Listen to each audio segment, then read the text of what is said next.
empezar un estudio de la carta a los Gálatas. Y cuando estudiamos la carta a los Gálatas, necesitamos contextualizar algunas cosas que vamos a estudiar en esta carta. Primero, la carta a los Gálatas, su nombre se basa en la protección del Evangelio de la Gracia. Y quiero bosquejar esta carta, empezando con el capítulo 1 y 2, habla de un asunto personal, Pablo. Y Pablo habla acerca de la revelación y el origen de la autoridad del Evangelio de la gracia de Dios. El capítulo 3 y 4 habla del asunto doctrinal. Es decir, Pablo va a hablar de la justificación. Y Pablo hace una explicación y defensa del Evangelio de la gracia. Y en el capítulo 5 y 6, Pablo habla de un asunto práctico, es decir, de la santificación. En otras palabras, Pablo va a hablar de tres aspectos importantes: capítulo 1 al 2, revelación, capítulo 3 y 4, doctrinal, justificación, y capítulo 5 y 6, práctico, la santificación. Es decir, cuando estudiamos la carta a los Gálatas, necesitamos ver que Pablo se enmarca en la defensa del Evangelio. ¿Por qué es importante estudiar la carta a los Gálatas? Cualquiera se puede preguntar, bueno, ¿y no hemos estudiado tanto estas cosas? Hermanos, voy a hacerle una pregunta. ¿Cuántos de ustedes están totalmente convencidos y persuadidos por la gracia de Dios? Espero yo que la iglesia, a medida vaya estudiando estas cosas, vayan aprendiendo acerca del Evangelio de la gracia. Hablar de la gracia es hablar de tres tiempos de la salvación. La gente de afuera confunde mucho, por ejemplo, la justificación con la santificación. Y saben que ninguna de ellas tiene que ver con los seres humanos. Es decir, cuando digo esto, cuando hablamos de los tres tiempos de la salvación, es un asunto que Dios provee al ser humano. No es el ser humano haciendo algo para ganarlo, ni para glorificarse a sí mismo. Por ejemplo, ¿cuál es la parte de la justificación que toma el ser humano? Solamente la fe, la confianza en el Señor. Pero Dios proveyó la salvación por medio de Cristo. Por ejemplo, en la santificación, algunos hombres reniegan mucho y debaten tanto acerca de la santificación, que no es más un asunto del Espíritu Santo obrando en la vida del creyente. Y el ser humano lo único que hace es depender del Señor. Y en la glorificación no tomamos parte nosotros más que la fe en Cristo, porque Dios ha asegurado este punto para todos los que han confiado en Cristo. Es decir, entonces la gloria, ¿para quién es? Solo para el Señor. Y por eso, cuando estudiamos la carta a los Gálatas, es muy importante entender que Pablo va a tratar acerca de la defensa del Evangelio, porque es necesario ver, por ejemplo, de dónde proviene el Evangelio. También es importante ver el aspecto de la justificación, porque de hecho los Gálatas estaban abrazando nuevas o falsas doctrinas, y es más, le estaban añadiendo al Evangelio una obra más. ¿Cuántas iglesias hoy en día, por ejemplo, le añaden al Evangelio? Es Cristo más algo, Cristo más rito, Cristo más obras, Cristo más iglesia, Cristo más bautismo, Cristo más circuncisión, Cristo más el sábado, Cristo más. Pero el Evangelio no es Cristo más. El Evangelio es solamente Cristo, y la fe en Él es la que nos salva. Y por eso Pablo va a defender el Evangelio aquí. Y Pablo explica aquí en la carta a los Gálatas acerca del Evangelio. Y en el capítulo 5 y 6 habla del asunto práctico. Algo, hermanos, que necesitamos aprender es lo siguiente: que si nosotros hemos sido salvos por gracia, necesitamos caminar por la gracia de Dios también. Es decir, el asunto práctico es lo más difícil que nosotros hemos hecho, pero que para Dios lo ha hecho fácil para el ser humano. Por eso Jesús escribió el capítulo 15 de Juan diciendo que separados de Él nada podemos hacer. La gente puede hacer muchas cosas, sacrificio, ofrenda, puede hacer muchas cosas, pero si está separado de Cristo, no hay nada que satisfaga a Dios en estas cosas. Y por eso esta iglesia aprecia mucho estudiar verso por verso la palabra del Señor. Y para los que nos ven por medio del internet, es muy importante que nos sigan en estos estudios, porque vamos a ver cómo la Biblia, o cómo Pablo en la carta a los Gálatas enfatiza la doctrina bíblica de la gracia. Hace un tiempo un hermano en Cristo me dijo: yo no creo que los hombres puedan ser salvos, siempre salvos. Y este eslogan lo tienen más que todo en Estados Unidos, porque la gente no ha entendido que es la gracia de Dios todavía. Esperaría yo que esta iglesia no tenga ese pensamiento todavía, porque si no, necesitamos otra vez empezar con los rudimentos. Es preciso entonces por eso ver de qué trata esta carta. Entonces, Romanos, fíjense que Romanos, ya estudiamos Romanos muchas veces, y Romanos explica el Evangelio, pero Gálatas defiende el Evangelio, porque no solamente debemos predicar la verdad, sino también guardar la verdad. Es decir, guardar la verdad implica no solo conocer la verdad, no solo defender la verdad, sino también practicar la verdad. Estas tres cosas deben de ir a la par. Entonces, cuando estudiamos la carta a los Gálatas, la palabra de Dios nos relata, por ejemplo, Jesús mismo dijo. ¿Qué dijo Jesús que puede ser libre a una persona? La verdad. Entonces, aquí vamos a estudiar cuál es la verdad. La gente dice: no, es que en mi iglesia está la verdad.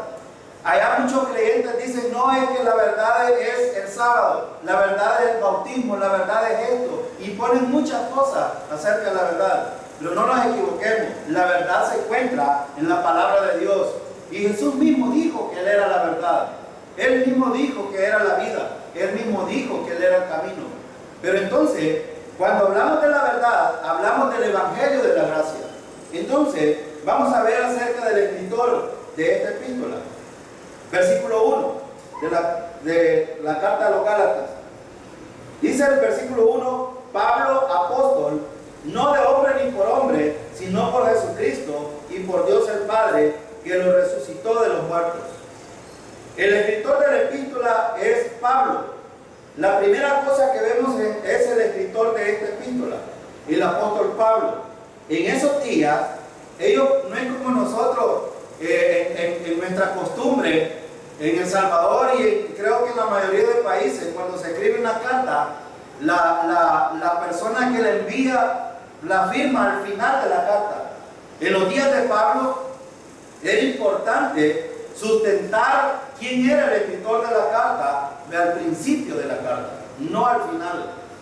Y quiero mencionar algunas razones, pero porque era importante denotar su autoridad.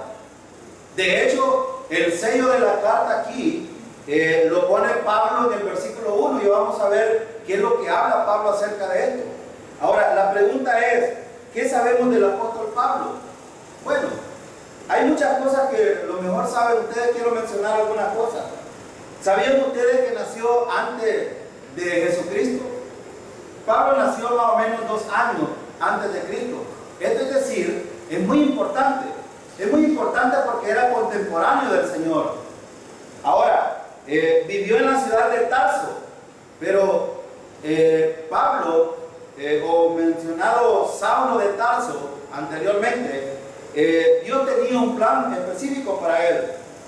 Cuando creció se convirtió en fariseo, y esta descripción la hace en Filipenses. Él era fariseo de la tribu de Benjamín. En cuanto a la ley irreprensible, es decir, no voy a describir muchas cosas de él, pero Pablo fue incluido en la ley. Es decir, Pablo era en contraste a Jesucristo. Jesucristo no fue a la escuela, pero Pablo fue muy dotado de la enseñanza judía. Ahora, esto implica entonces que Pablo era muy religioso. Y si era muy religioso, esto implica que era muy celoso de la tradición de su antepasado. Ahora, tenía un amor para Dios y una devoción hacia Dios. Y tenía mucho celo. Pero saben que Pablo, cuando hablamos de Pablo aquí, necesitamos hablar de ese mismo celo religioso que hace ciega a la gente y que, es decir, no le permite tener una relación con Dios. Ya hemos dicho, por ejemplo, una persona por estar en la iglesia no se hace creyente. Una persona por vivir en un garaje no se va a hacer carro. Un joven o un hijo de un pastor por nacer en una familia pastoral no se hace creyente automáticamente. Es decir, Pablo, por haber nacido de la descendencia, no lo hacía automáticamente un hijo de Dios. Era de la tribu de Benjamín, de los antepasados, procedía de la promesa digamos, del linaje de Abraham, pero esto no garantiza la seguridad eterna de una persona. Y esto es muy importante. Pablo era muy celoso de Dios. Y esto es interesante porque es importante por lo siguiente. El cristianismo no tiene nada que ver con la religión. ¿Saben ustedes qué es religión? ¿Saben ustedes cuál es el concepto de religión? Bueno, todo esfuerzo del hombre para alcanzar el favor de Dios. Ahora, y yo dije una palabra bien importante: el favor de Dios se puede pagar, hermanos. Por eso es un favor. Es una bondad, es una dádiva de Dios hacia los hombres. No es algo que los hombres hacen para ganarlo. Y de aquí viene también el concepto de legalismo que vamos a ver a posterior. El cristianismo bíblico no es una religión, es una relación personal con el Señor. Es decir, es una relación con Dios por medio de alguien, no de algo. La gente ha buscado mediadores, ya he mencionado muchas cosas, pero el mediador entre Dios y los hombres solo es Jesucristo, hombre. Cristo es el mediador. Solo Cristo hace posible esa relación entre Dios y los hombres. Entonces, no voy a mencionar otras cosas de Pablo, pero ¿sabe qué quiere decir el nombre Saulo? ¿Sabe usted? Porque Pablo no se llamó Pablo sino hasta su conversión. Antes se llamaba Saulo, y Saulo significa uno del cual todos hablan bien. En otras palabras, Saulo de Tarso era un hombre muy orgulloso, probablemente nombrado así por el primer rey de Israel. Y una pregunta interesante en cuanto a esto es: ¿el orgullo, hermano, puede llevar al hombre hacia Dios? Es al contrario, el orgullo lo que hace es separar al hombre de Dios. Porque el orgullo se enfatiza no en la persona de Cristo, sino en Él mismo. El orgullo mira hacia sí mismo, no mira hacia su Redentor. Ahora, es muy importante, pero cuando se convirtió, su nombre cambió a Pablo. ¿Y saben qué significa Pablo? Significa pequeño. Ahora, Pablo significa pequeño. ¿Por qué? ¿Por qué es importante esto? Porque cuando uno se convierte a Dios, ¿qué es lo que hace Dios con uno? Lo humilla. El orgullo no tiene que ver con esto. ¿Sabe qué ha hecho Dios con cada uno de nosotros? Le ha dicho: ¿sabes qué? Tú no mereces la salvación. Aunque tú puedas ser orgulloso, puedes ser lo más elevado, lo más posible que la gente pueda pensar de ti, que eres lo más útil entre la gente, pero ¿sabes? Tú vas camino al infierno. Y Dios le dice: tú estás separado de Dios. Y el Evangelio hace posible esto. Derriba todo pensamiento y lo explota. Porque el Evangelio es el poder de Dios. Y fíjense, nos demuestra que no podemos ser salvos nosotros mismos. nos demuestra que somos pecadores, merecedores del infierno, pero que Dios nos ama. Cristo murió por nosotros y resucitó para salvarnos. Y por medio de creer solamente en Cristo, la salvación es nuestra. ¿Notan la diferencia? En la ley, los hombres eran tan orgullosos que no podían ver ni siquiera el Mesías. La pregunta es, ¿por qué no recibieron los judíos al Salvador? Precisamente porque su énfasis era la ley, era el orgullo, eran las tradiciones. Pero por eso, cuando Pablo se convierte, dijo una expresión muy interesante: ¿qué quieres que haga, Señor? Ahora, la pregunta, hermano, ¿usted le ha dicho al Señor qué quiere el Señor que usted haga? No para salvarse, sino porque ya ha sido salvo. Ahora, y no hay nada de lo cual gloriarse. En la salvación ningún ser humano puede gloriarse de la salvación, porque es algo que Dios ha hecho en favor de nosotros. Entonces, Pablo, al final de su vida, cuando estaba escribiendo la carta a Timoteo, dijo: he peleado la buena batalla, he acabado mi carrera. Por lo demás, me queda esperar la corona que el Señor fielmente me dará. Ahora, la pregunta es, ¿Pablo fue muy efectivo, hermano, con el Evangelio? Muy efectivo. Tal vez es esto que Pablo escribió la mayoría del Nuevo Testamento.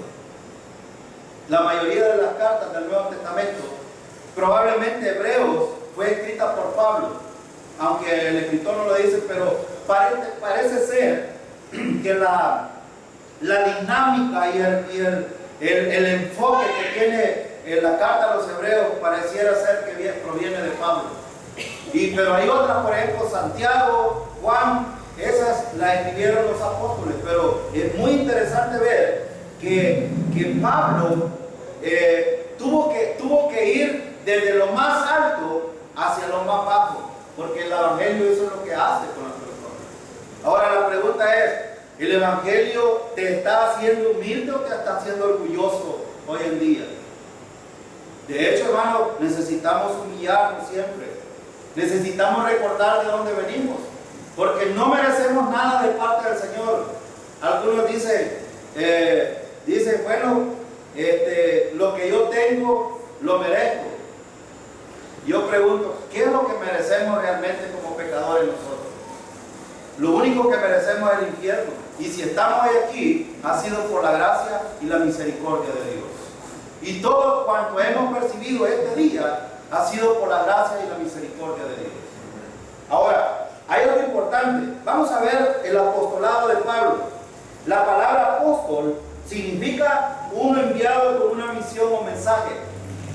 Esta palabra se usa de dos maneras en el Nuevo Testamento y quiero referirme a esto por lo que nos ven en el internet.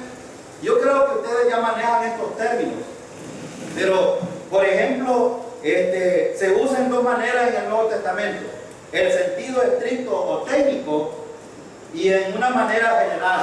Por ejemplo, en el sentido estricto y técnico, solo hay 13 apóstoles que fueron nombrados por el Señor. 13 apóstoles, no más. Digo esto porque hoy en día hay algunos que se autonombran, o hay empresas, y digo empresas porque ya no son cuestiones bíblicas, sino que son cuestiones extra bíblicas que los hombres han creado para nombrar apóstoles. Y hay muchos que ustedes los conocen hoy en día. Pero en el sentido estricto solo fueron nombrados 13. Los 12 primeros llamados por el Señor y el último, Pablo. Y ya vamos a ver un versículo que es muy importante en esto. Y en un sentido general, todos nosotros podemos ser llamados apóstoles. ¿Por qué? Porque a nosotros se nos ha encomendado ¿qué? Un mensaje especial. En este caso, el Evangelio.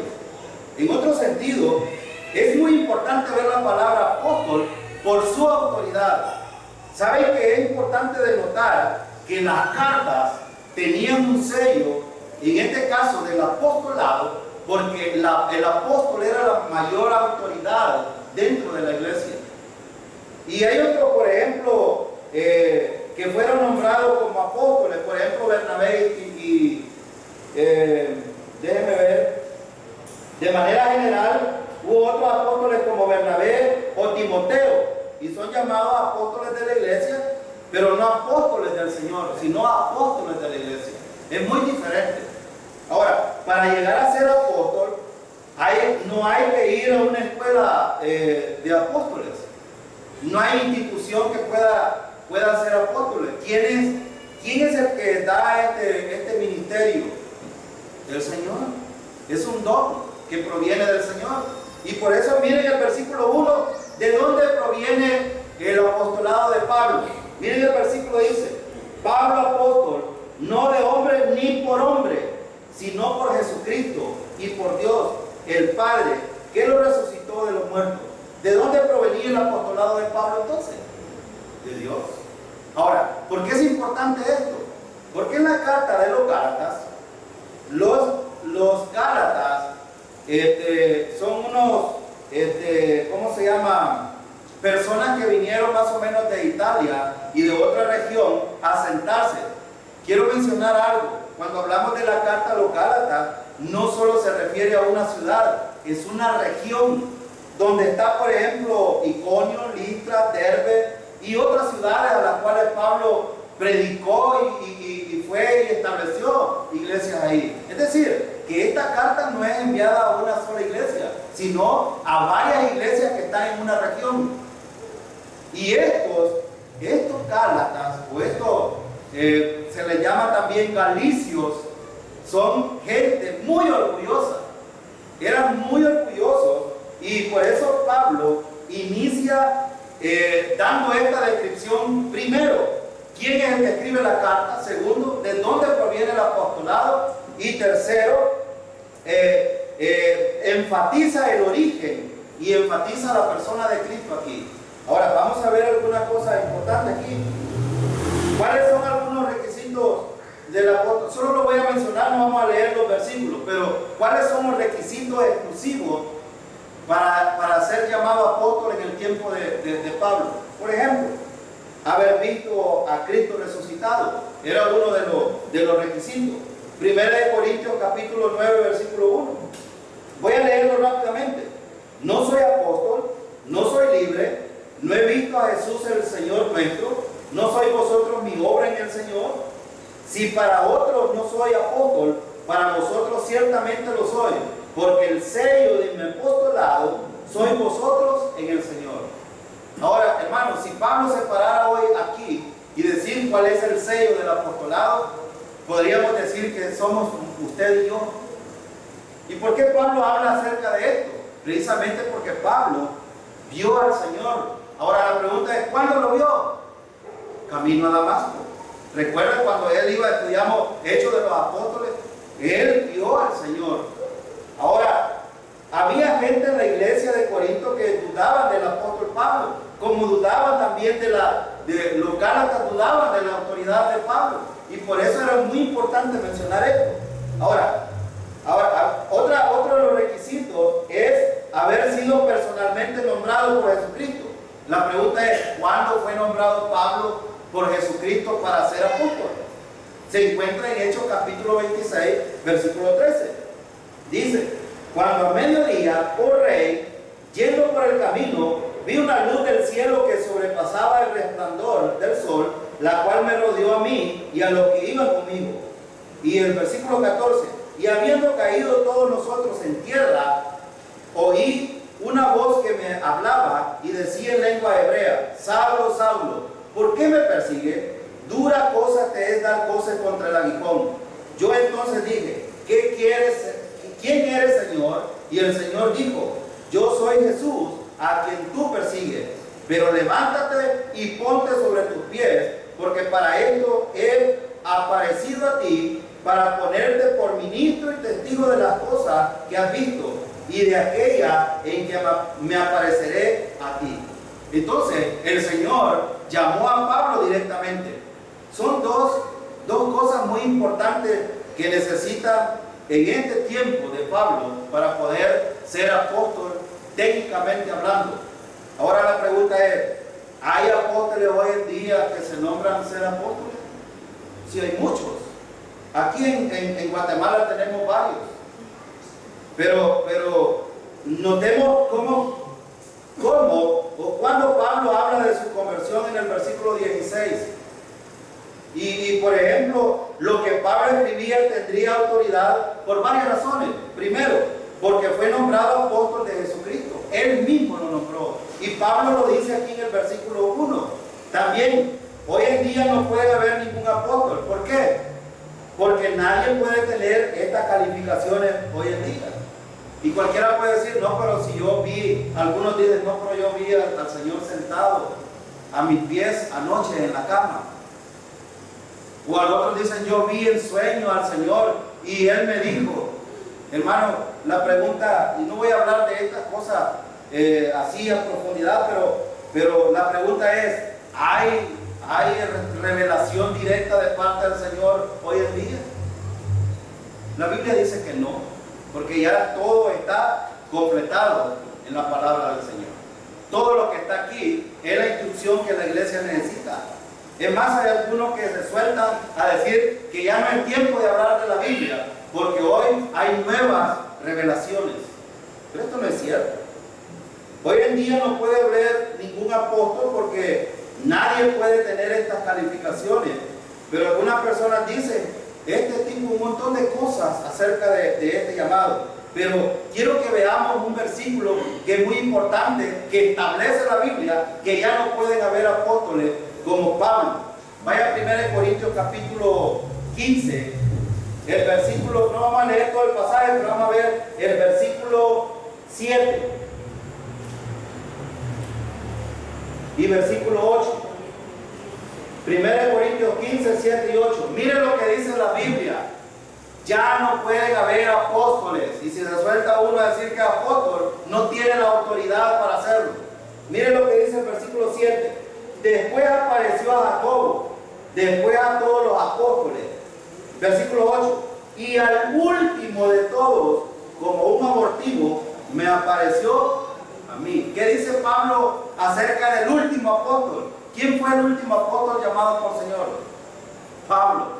Él lo está diciendo en el versículo. Y al último, miren, y al último de todos, como a un abortivo, me apareció a mí. Pablo está diciendo dos cosas importantes. Pablo dice que Cristo se apareció y que Él lo vio. Y segundo, que Pablo fue llamado por el Señor.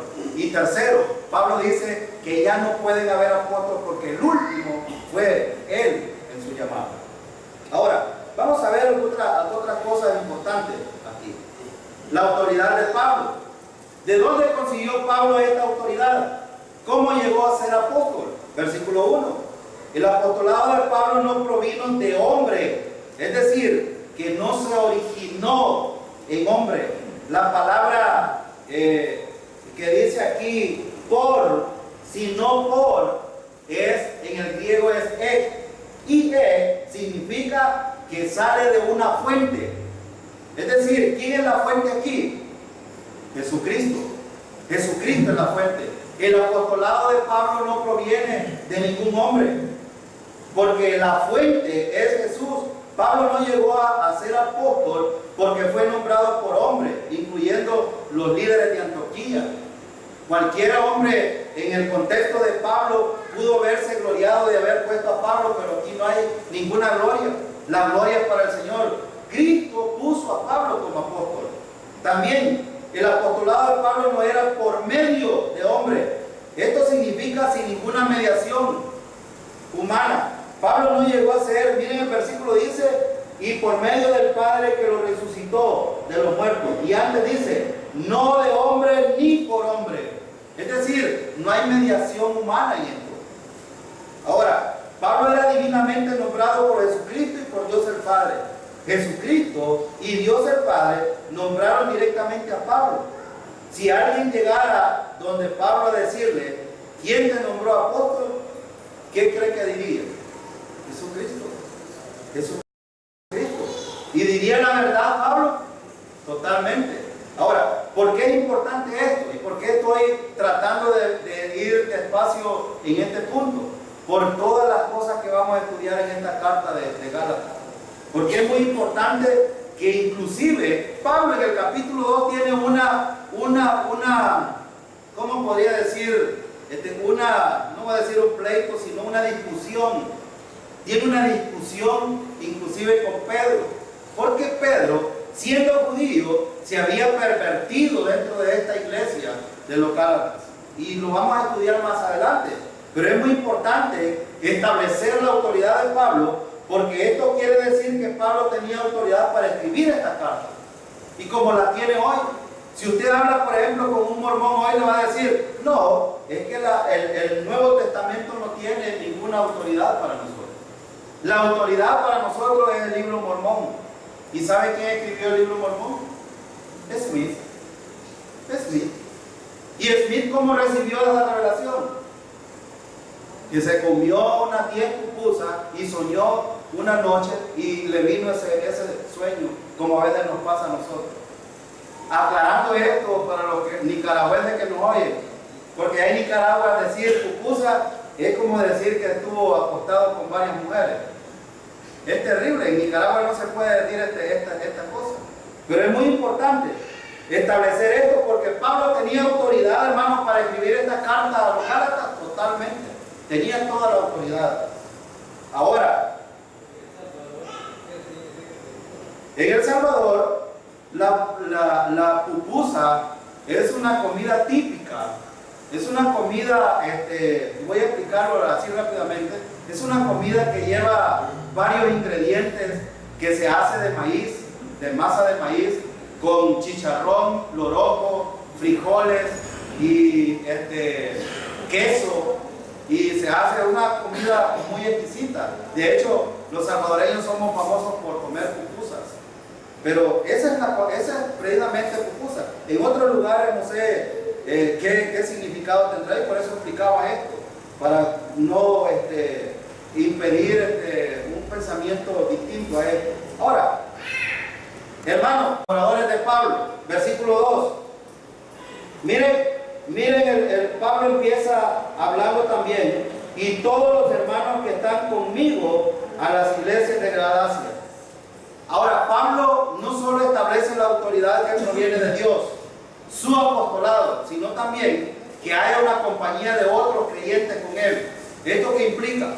Esto implica, hermanos, que cuando por ejemplo, voy a poner un ejemplo, cuando usted como creyente va con otros creyentes a hablar del Evangelio, usted tiene un respaldo de otros que han entendido ese mensaje. Y a Pablo lo respaldaban otros hermanos anónimos que no se mencionan en esta carta, pero que acompañaban a Pablo. Más adelante se va a mencionar uno, que es Tito. Tito acompañaba a Pablo. Pero fíjense bien, Pablo menciona a estos hermanos anónimos para mostrar que no estaba solo en el Evangelio. Que no estaba solo. Pablo no era la única persona que predicaba la gracia de Dios. Entonces, esto es muy importante también. Ahora veamos los recipientes de la epístola, versículo 2. ¿Quiénes son los recipientes o a quién es enviada esta carta? La carta es enviada a las iglesias de Galacia. A la iglesia de Galacia. Noten que la palabra no dice a la iglesia, sino dice las iglesias. ¿Por qué? Por lo que mencioné anteriormente. Porque no se mencionaba una sola ciudad, sino era Listra, Derbe, Iconio, Antioquía y otras regiones que estaban ahí dentro que pertenecen a Galacia. Como para poner un ejemplo, supónganse que Galacia, el centro fuera San Miguel, pero en San Miguel tienen Chapeltique, Ciudad Barrio, Cesori, Moncagua y toda esta ciudad. Pues él escribió esta carta a una región como esta. Ahora, ¿qué sabemos acerca de él? Bueno, hay muchas cosas que sabemos de esta gente. La gente de Galacia vino de los galos, de la zona de Francia y Alemania. Era una tribu de gente guerrera que llegaron a la zona de Asia Menor y se establecieron ahí. Ahora, las personas de Galacia eran conocidas y eran odiadas por su carácter caprichoso. De hecho, eran muy caprichosos, eran impulsivos, rápidamente cambiaban de manera de pensar. Ahora, yo quiero que esto se lo graben en su mente, porque en la carta vamos a ver cómo la gente, y yo esperaría que la iglesia de hoy no sea con el carácter de esta iglesia. ¿Saben cuánto tiempo tenía más o menos de haber Pablo predicado el evangelio en esta iglesia antes de haber escrito esta carta? Habían pasado 2 años más o menos. Es más, esta carta se escribió más o menos en el año 48-49 antes del concilio. Y, ¿saben? Para mencionarles otra cosa, estos cristianos recibieron, esta carta fue la primera carta que escribió Pablo, y ellos recibieron, y lo estudiamos en Hechos, capítulo 26 en adelante, vimos cómo esta gente, Pablo fue a Derbe, Listra, Iconio, Antioquía, y tuvo un recorrido y predicó en su primer viaje, y se establecieron estas iglesias. Pero saben que 2 años después, ¿qué había pasado? Ya habían sido infectadas las iglesias. Ahora, hay un punto muy importante: la plantación de la iglesia de Galacia. Cuando el evangelio de la gracia es predicado, siempre va a haber oposición, y esto no debemos de olvidarlo. Y la oposición no va a ser más que una oposición religiosa, pero también, hermano, siempre hay que recordar que como predicadores del evangelio siempre va a haber gente afectada por el evangelio. Ahora, la plantación de la iglesia de Galacia se dio debido a un recorrido que hizo Pablo a predicar a todas estas ciudades. Pero, ¿qué predicó? Solo para ponerles un ejemplo, y aunque ya lo hemos estudiado, quiero que veamos cuál fue la predicación de Pablo. Vaya al capítulo 13 de Hechos conmigo, rápidamente. Capítulo 13 de Hechos. ¿Cuál era la predicación de Pablo? Bueno, vea el versículo 26 al 39.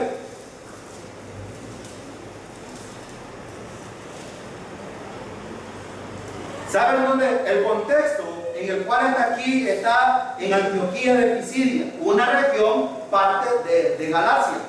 Y miren lo que dice el 26. Varones hermanos, hijos del linaje de Abraham, y los que entre vosotros teméis a Dios, a vosotros es enviada la palabra de esta salvación. Porque los habitantes de Jerusalén y sus gobernantes, no conociendo a Jesús, ni las palabras de los profetas que se leen todos los días de reposo, las cumplieron al condenarle. Y sin hallar en él causa digna de muerte, pidieron a Pilato que se le matase. Y habiendo cumplido todas las cosas que de él estaban escritas, quitándolo del madero, lo pusieron en el sepulcro. Mas Dios le levantó de los muertos, y él se apareció durante muchos días a los que habían subido juntamente con él de Galilea a Jerusalén, los cuales ahora son sus testigos ante el pueblo. Y nosotros también os anunciamos el evangelio de aquella promesa hecha a nuestros padres, la cual Dios ha cumplido a los hijos de ellos, a nosotros, resucitando a Jesús, como está escrito también en el Salmo 2: mi hijo eres tú, yo te he engendrado hoy. Ahora la pregunta es, ¿qué predicó Pablo aquí? ¿Qué predicó? El evangelio. Él predicó que el Mesías había venido, que lo mataron, que lo crucificaron, que lo pusieron en la cruz, que lo enterraron, pero que al tercer día se apareció a muchos. Pablo predicaba el evangelio. Ahora, ¿predicó arrepentimiento Pablo como predican hoy? Hace unos días estuve hablando con un grupo de gente y por eso es que mencionaba esto, porque la gente siempre va a poner oposición religiosa. Y le decía yo, ¿y cómo es que puede ser salvo usted? Y él decía, cumpliendo los 10 mandamientos. Yo pregunto, ¿cuánto de la gente puede cumplir los 10 mandamientos? Y si llegara a cumplir 10, déjeme decirle que no solo son 10, son 613 mandamientos. Ahora yo pregunto, Ustedes como creyentes, ¿cuántos mandamientos de los 613 conocen? ¿1, 3, 5, 10, 20? Y si no sabemos lo que la ley dice, ¿cómo podríamos salvarnos por medio de la ley? Otros hablan del arrepentimiento. Hubo una persona que me dijo un día, yo creo que debo de arrepentirme de mis pecados. Y yo le dije, ¿cuánto debe de arrepentirse de sus pecados? Y esa persona me dijo, bueno, creo que el 80 o el 90%. ¿Y sabe cuál fue mi respuesta? Yo le dije, ¿sabe qué? Entonces va camino al infierno. Porque al infierno no se puede llegar con el 80, ni con el 90%, ni con el 91% al cielo. Necesita llegar con el 100%. Si no, va camino al infierno. Y si la gente, por eso es que muchos, inclusive, a mí me da tristeza que a veces en los velorios están predicando, a veces un pastor que está ahí, y el hermano pastor dijo una vez, puso un ejemplo aquí, de un hermanito que murió, era pastor, y decían los demás pastores, los demás pastores, si este hermano se arrepintió en el último momento, es salvo, y si no, no. Yo pregunto, ¿dónde está realmente ese mensaje? Ahora, cuando la gente menciona esto, mandamiento, bautismo, arrepentimiento, les pregunto, ¿dónde está mencionado Cristo en todo esto? ¿Hacia quién están apuntando esa gente? Hacia ellos. Ahora yo pregunto, si el hombre se está jactando de lo que puede ser, ¿realmente puede llegar hacia Dios? Pablo dijo en ese capítulo 13 que acabamos de leer, nosotros hemos predicado a ese que murió, a ese que resucitó. Ese es el que lo lleva al cielo. Ahora, él predicó en Iconio, en Listra, en Derbe. Pero ahora la pregunta es, ¿cuál era el problema de los Gálatas? Quiero que vean un pasaje para ver cuál era el problema. Versículo 6. Miren cuál es el problema. Vaya a Gálatas otra vez, versículo 6. Miren lo que había pasado. Me voy a saltar 2 versículos solo para explicar este punto. ¿Cuál era el problema de los Gálatas? Pues el mismo problema que puede tener cualquiera de nosotros hoy en día. Miren el versículo 6.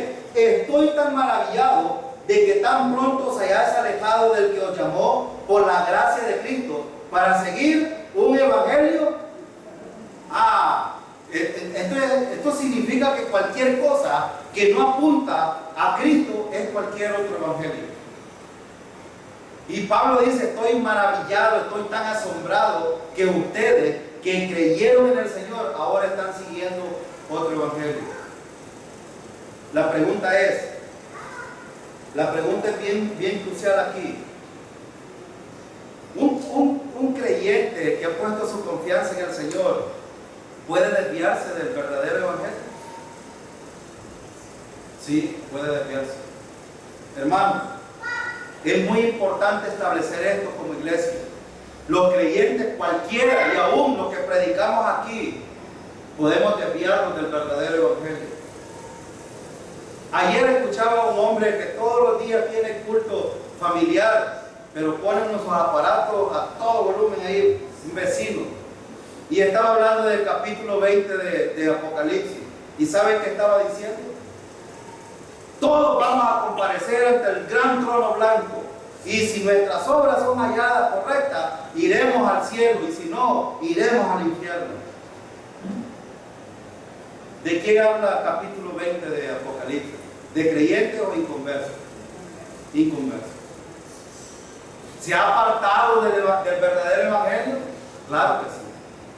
Y yo no sé si realmente lo ha escuchado alguna vez. Pero es terrible. Y le mete miedo a la gente. Hermano, somos salvos por gracia y estamos asegurados en el Señor al haber confiado en Cristo totalmente. No el 90 ni el 80%. Estamos asegurados el 100%. Porque no depende de nosotros, sino depende de la obra que Dios hizo en Cristo Jesús en favor nuestro. Ahora, pero cualquiera de nosotros puede desviarse de la verdad. Cualquiera de nosotros. Le pasó a Pedro. Pedro aquí está mencionado. Le puede pasar a cualquiera de nosotros también. ¿Esto afecta nuestra posición, hermano? ¿Afecta nuestra posición o afecta nuestra condición? ¿Qué es afectado? Quiero establecer esto porque es muy importante. Muchos creen que la salvación, algunos no lo dicen, si te apartas del Evangelio, entonces estás condenado. La respuesta es no. Nuestra posición no cambia en el Señor. ¿Qué es lo que sí cambia? Nuestra condición, nuestro caminar diario. El problema es nuestra santificación. Pero la salvación no se pierde, porque está asegurada en Cristo, no en nosotros. Entonces, quería hablar de esto porque es muy importante, aunque lo vamos a hablar en todo el recorrido de la carta a los Gálatas. Ahora, ellos han rechazado la falsa enseñanza y ¿saben qué? Los Gálatas tenían un problema de legalismo terrible que puede haber inclusive en la iglesia de hoy. Ahora, pero la pregunta es, ¿qué significa legalismo? ¿Sabe usted cuál es el concepto de legalismo? Algunas veces nosotros decimos, bueno, la iglesia establece un montón de normas y han dicho un montón de decálogos y tienen un montón de cosas. La pregunta es, ¿la Biblia, hermano, tiene normas? ¿Dios tiene normas? Si el legalismo fueran normas que establecen los hombres en las iglesias para cumplirlas, entonces Dios también es legalista. El punto es que no, el estar normado por la palabra del Señor o por Dios o por otras cosas no hace legalista a una persona. El legalismo no es eso. Y este es el punto que muchos no han descubierto todavía, porque el legalismo no está en asuntos normados. El problema está en la mente del ser humano. ¿Saben qué es el legalismo? Es una actitud mental que busca ganar o hacer mérito de las bendiciones de Dios por medio del rito religioso o buenas obras. En otras palabras, tienen una mente y establecen las normas. No las normas hacen legalista a una persona, es su mente la que hace legalista a una persona. Y para ponerle un ejemplo, vaya al capítulo 3 de Gálatas, ahí cerquita. Mire qué estaban pensando los Gálatas. Versículo 1 al 3. Miren lo que estaban pensando los Gálatas. Oh Gálatas insensatos, ¿quién os fascinó para no obedecer a la verdad? A vosotros, ante cuyos ojos Jesucristo fue ya presentado claramente entre vosotros como crucificado. Esto solo quiero saber de vosotros. ¿Recibiste el Espíritu por las obras de la ley o por el oír con fe? Tan necios sois, habiendo comenzado por el Espíritu, ahora vais a acabar por la carne. ¿Qué le está diciendo Pablo aquí? ¿Cuál era el problema? Fíjense que ellos pensaban, número uno, que la ley era, de la ley provenía el Espíritu Santo. Y Pablo les dice, no, ustedes ya lo recibieron cuando creyeron en el Señor. Y por eso les dice, ¿recibiste el Espíritu por las obras de la ley o por el oír con fe? Ahora yo le pregunto, iglesia, ¿usted ha recibido el Espíritu Santo por la ley o por el oír con fe? Por haber oído el Evangelio, por haber oído la buena noticia de que Cristo murió por nuestros pecados, que fue resucitado y que pagó el precio totalmente por nuestros pecados. Ahora, por eso Pablo le dice, una persona que está estableciendo en su mente que necesita hacer algo, por eso es que hay muchos que venden el Espíritu Santo. Aquí vino un hombre hace un tiempo, hace como 2 años, recuerdo, en la televisión lo vi, que vino a una iglesia de San Miguel y le decía, ¿quieren el Espíritu Santo, iglesia? Y le decía, sí, de ahí la iglesia, fascinada, recíbanlo. Y le doblaba. O sea, los hombres están con la autoridad, y él se dice llamar apóstol. ¿Tienen los hombres autoridad para dar el Espíritu Santo? Bueno, los Gálatas tenían este problema serio. Y el punto más medular que ponían los Gálatas, ¿cuál era? La ley. Miren lo que dice el versículo. Tan necios sois, habiendo comenzado por el Espíritu, ahora vais a acabar por la carne. Porque la ley, hermano, es como esto. La ley es como un espejo. La ley solo le dice que usted tiene un montón de problemas.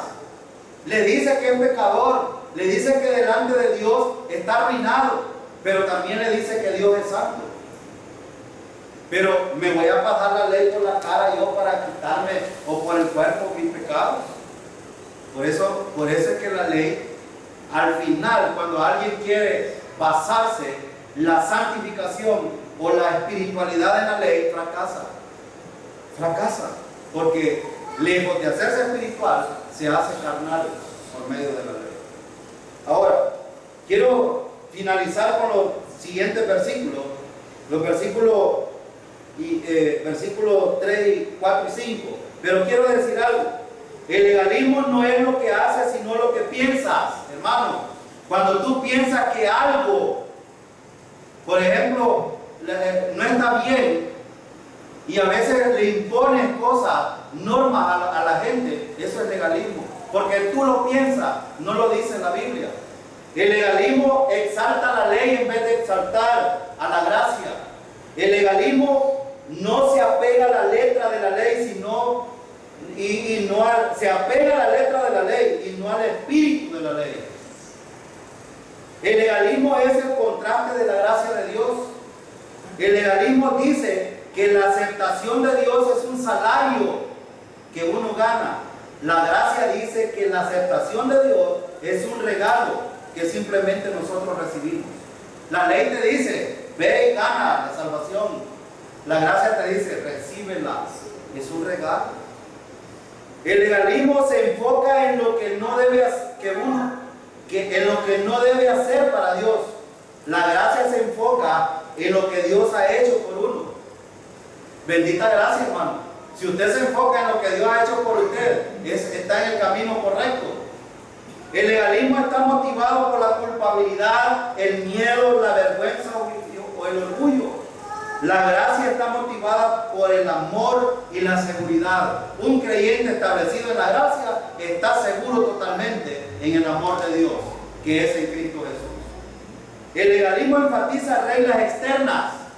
La gracia enfatiza actitudes internas. Es decir, yo hago las cosas porque la gracia me motiva a hacerlo, desde adentro hacia afuera, no de afuera hacia adentro. Por eso es que vemos hoy iglesias saltando y brincando y haciendo un montón de tonteras. Porque externamente algunos piensan de que saltando y brincando está la espiritualidad. Y es al revés, la espiritualidad viene de adentro. El legalismo anima a la uniformidad excesiva. La gracia anima a la diversidad dada por Dios. Es decir, somos un cuerpo en Cristo, pero somos diversos miembros. Cada uno tiene una función. El legalismo lleva a la preocupación de lo que las otras personas piensan. Ahora, ¿le preocupa a usted lo que las personas piensan? Debería de preocuparle en el sentido que mis actitudes en cuanto a la gracia se muestran en mi caminar diario. O soy carnal o soy espiritual. Entonces la gracia lleva la libertad para llegar a tener y dejar a otros tener convicción delante de Dios. Por eso el Señor dijo, y la verdad os hará, de tu interior correrán ríos. Entonces es diferente. El legalismo, por lo tanto, produce cadenas, te esclaviza. Pero la gracia que hace, nos liberta, hermano. Entendido la libertad como vivir conforme a los propósitos de Dios. No vivir en libertinaje como otros lo hacen. No es lo mismo libertad con libertinaje. Algunos son exhortados por la palabra del Señor y siguen diciendo, no, pero si no pierdo la adaptación, hago lo que yo quiero. Eso no es vivir en la libertad. Eso es vivir en la carne y estar esclavizado otra vez en la carne. Ahora, el tema de la epístola, versículo 3 al 5. Pablo empieza con un saludo diciendo, gracia y paz sean a vosotros, de Dios el Padre y de nuestro Señor Jesucristo. Quiero mencionar algo importante aquí. ¿Cuál es la primera palabra que Pablo menciona en el versículo 3? Gracia. ¿Y cuál es la segunda? ¿Por qué Pablo no empezó diciendo paz y gracia? Porque la paz no se puede tener a menos que se reciba la gracia. Nadie puede tener paz para con Dios a menos que haya recibido la gracia de Dios. Por eso Pablo habla primero de la gracia y después habla de la paz. Ahora, fíjense por qué viene en este orden. En el Nuevo Testamento jamás vamos a encontrar la palabra paz antes de la gracia. Porque recuerden, ¿cómo está el hombre delante de Dios? Enemistado. ¿Cuál es qué es lo que Dios ha provisto para que el hombre pueda volver a una relación con Él? La gracia. Si alguien no abraza la gracia, no puede volver a la paz de Dios. O la paz para con Dios. Por eso Pablo dice en los Romanos capítulo 5, justificados pues por la fe, tenemos paz para con Dios. ¿Qué necesita primero una persona? Ser salva primero. Dice justificados pues por la fe. La gente necesita ser salva por la fe para poder tener paz para con Dios. Necesita haber confiado en Cristo para tener un vínculo con el Señor. ¿Entienden por qué Pablo empieza esto?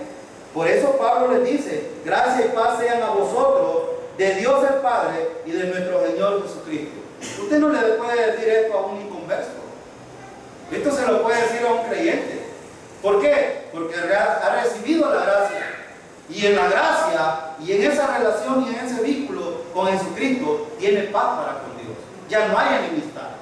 Hay una relación. Ahora, por eso Pablo habla de esto. Versículo 4. Versículo 4. El cual se dio a sí mismo por nuestros pecados, para librarnos del presente siglo malo, conforme a la voluntad de nuestro Dios y Padre. Quiero mencionar varias cosas que están en este versículo. Número 1. ¿Quién fue el que se dio? Jesucristo. Hermano, la gente quiere darse para poder ser salva, en vez de recibir al que ya se dio para ser salvo. Es diferente. ¿Ven cómo la gente cambia el mensaje del Evangelio? Y la gente dice el Evangelio, pero no entienden realmente qué es el Evangelio. No es una buena noticia que Cristo fue el que se entregó. Miren, el versículo dice, el cual se dio a sí mismo. Y el versículo dice por. ¿Qué quiere decir este por? En vez de. En el griego significa en vez de. ¿En vez de qué? En vez de que usted y yo muriéramos, Él se entregó a sí mismo. Esa es la buena noticia. La buena noticia es que nosotros ya no necesitamos hacer nada, sino creer lo que Él hizo en favor de nosotros. Ese es el Evangelio. Ahora, y miren, dice el versículo, ¿cuál es el propósito? Aquí está el propósito, librarnos del presente siglo malo. Este presente siglo malo es una continuación de todos los aspectos que tienen que ver con la vida de una persona. Primero, en la justificación, Dios nos salva de la pena del pecado. Por eso es que es importante hablar de los 3 tiempos de la salvación que la gente no entiende de afuera. Hay 3 tiempos de la salvación. El primero, la justificación. Cristo salvándonos de la pena del pecado. Es decir, si confiamos en Cristo, ya no somos condenados, porque Cristo pagó esa condena por nosotros. Segundo tiempo, la santificación. Hemos sido librados del poder del pecado en nuestro diario vivir. Y número 3, hemos sido librados de ir al infierno y que este cuerpo un día sea glorificado y tener santidad completa. Por eso decía que nadie puede presentarse delante de Dios si no es al 100%. Y Dios lo hará. Por eso, hermano, ¿en dónde queda la gloria para nosotros? Si Dios lo hizo por nosotros, ¿cuál es la gloria de las personas entonces? Ninguna. La gloria sea para el Señor solamente. Ahora, miren el versículo también dice, para librarnos del presente día malo, siglo malo. Él está hablando te ha librado del infierno, te ha librado de la condenación eterna, te ha librado de que el pecado tome control de tu vida. Nos ha librado de todo, hermano. Y el versículo dice, ¿cómo fue hecho esto? Miren, dice, conforme ¿a qué? Era la voluntad de Dios para con nosotros. Es la voluntad de Dios con el mundo ahora. Dios mostró su voluntad y su amor dando a su Hijo en sacrificio para que la gente pueda ir al infierno y ser librado de este presente siglo malo. Hablando del presente siglo malo, de la tribulación, de la condenación eterna y de todos los aspectos que tienen que ver con la vida de una persona. Gloria a Dios que nosotros, hermanos, vamos camino al cielo. No importa lo que pase ahora, no importa, porque esa es la voluntad del Señor. Versículo 5 y termino. Miren el versículo 5. El Evangelio, hermano, siempre va a dar la gracia. El Evangelio de la gracia siempre va a dar a Dios toda la gloria. Versículo 5. A quien sea la gloria por los siglos de los siglos. Amén. ¿A quién le pertenece la gloria, hermano? Señor. ¿Dónde cabe entonces el orgullo del ser humano en decir, bueno, yo soy salvo por lo que yo hago? Déjeme decirle, entonces va camino al infierno, porque nadie se salva por lo que hace, sino por lo que Dios hizo en favor nuestro. Y a Él sea la gloria por los siglos de los siglos. Amén, hermano. Vamos a quedarnos aquí. Desde el versículo 6 en adelante, vamos a empezar con los motivos de la gracia, de la epístola que Pablo escribió. Vamos a despedirnos en oración y, hermanos, no hay que perderse estos estudios, hay que continuar. Esta carta es muy importante para establecernos en la gracia de Dios. Hermano, ¿ves? Puede despedirnos.